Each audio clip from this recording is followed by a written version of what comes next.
तो अब तक 2,60,000 करोड़ रुपए, 2,60,000 करोड़ से भी ज्यादा रुपए किसानों के बैंक खाते में सीधे भेजे गए हैं। इन पैसों ने छोटे छोटे अनेक खर्च निपटाने में किसानों की बड़ी मदद की है। हमारी सरकार कैसे अपने किसान भाइयों के पैसे बचा रही है, इसका एक उदाहरण यूरिया की कीमतें भी है। और देश भर के किसान मुझे सुन रहे हैं, मेरी बात को ध्यान से सुने। आप जानते हैं कोरोना की कितनी बड़ी भयंकर महामारी आई, उसके बाद रूस और यूक्रेन का युद्ध हो गया और इसके कारण बाजार में बहुत बड़ी उथल पाथल हो गई। खास करके फर्टिलाइजर के क्षेत्र में तो तूफान मच गया, लेकिन इसका असर हमारी सरकार ने किसानों पर नहीं पड़ने दिया। मैं देश के अपने हर किसान भाई बहन को खाद कीमतों की ये सच्चाई बताना चाहता हूं। आज भारत में यूरिया की जो बोरी हम किसानों को 266 रुपये में देते हैं, उतनी ही यूरिया हमारे पड़ोस में पाकिस्तान के किसानों को करीब करीब 800 रुपये में वो बोरा मिलता है। आज भारत में यूरिया की जो बोरी हम किसानों को 266 रुपये में देते हैं, उतना ही यूरिया बांग्लादेश के किसानों को वहां के बाजार में 720 रुपये में मिलता है।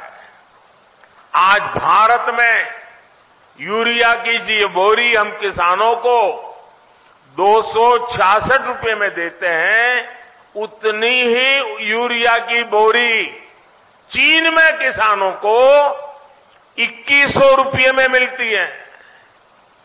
और आप जानते हैं अमेरिका में यूरिया की यही बोरी आजकल कितने रुपये में मिल रही है? यूरिया की जिस बोरी के लिए आप 300 रुपये से भी कम देते हैं, उसी बोरी के लिए अमेरिका के किसानों को 3,000 रुपये से ज्यादा देना पड़ता है। कहां 300 और कहां 3,000? हमारी सरकार यूरिया की कीमतों की वजह से भारत के किसानों को परेशानी नहीं होने देगी। और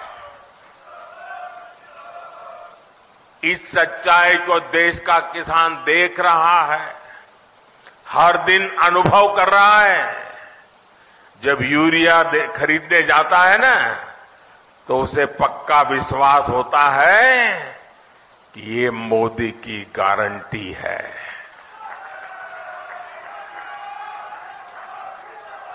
गारंटी किसको कहते हैं, वो किसान को पूछोगे तो पता चलेगा।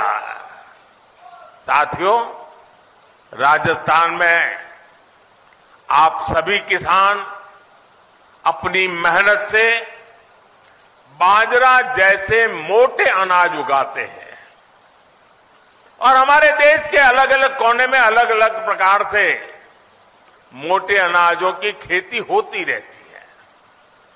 अब हमारी सरकार ने मोटे अनाजों के लिए श्री अन्न की उसे पहचान दी है। श्री अन्न के नाम से सारे मोटे अनाज पहचाने जाए। हमारी सरकार भारत के मोटे अनाजों श्री अन्न को दुनिया के बड़े बड़े बाजारों में ले जा रही है।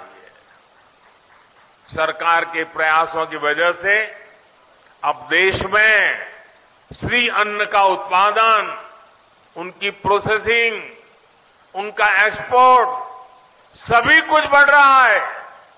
और मुझे पिछले दिनों अमेरिका में व्हाइट हाउस में राष्ट्रपति बाइडेन के निमंत्रण में भोजन के लिए जाने का अवसर आया और मुझे खुशी हुई कि उस थाली में भी हमारे मोटे अनाज की डिश थी।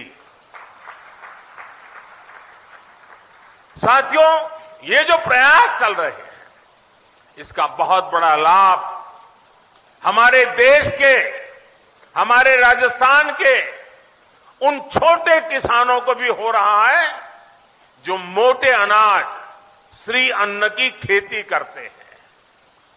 ऐसे कितने ही काम आज देश में हो रहे हैं जिनसे किसानों के जीवन में बहुत बड़ा बदलाव आ रहा है। साथियों, भारत का विकास तभी हो सकता है जब भारत के गांवों का विकास हो। भारत विकसित भी तभी बन सकता है जब भारत के गांव विकसित हो।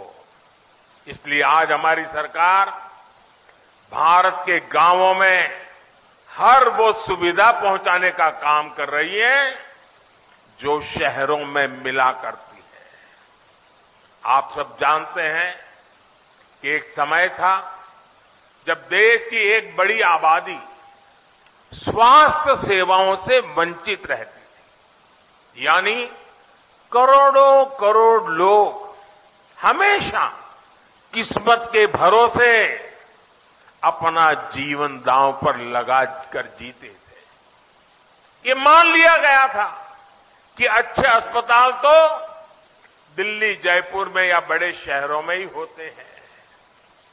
हम इस स्थिति को भी बदल रहे हैं।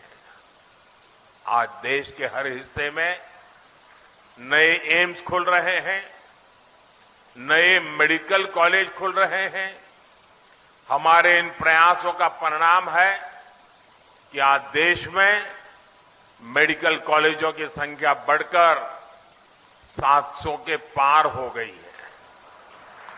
8-9 साल पहले राजस्थान में भी केवल 10 मेडिकल कॉलेज होते थे। आज राजस्थान में भी मेडिकल कॉलेजों की संख्या 35 हो गई है। इससे अपने ही जिले के आसपास अच्छे इलाज की सुविधा तो हो ही रही है। इनसे पढ़ाई करके बड़ी संख्या में डॉक्टर्स भी निकल रहे हैं।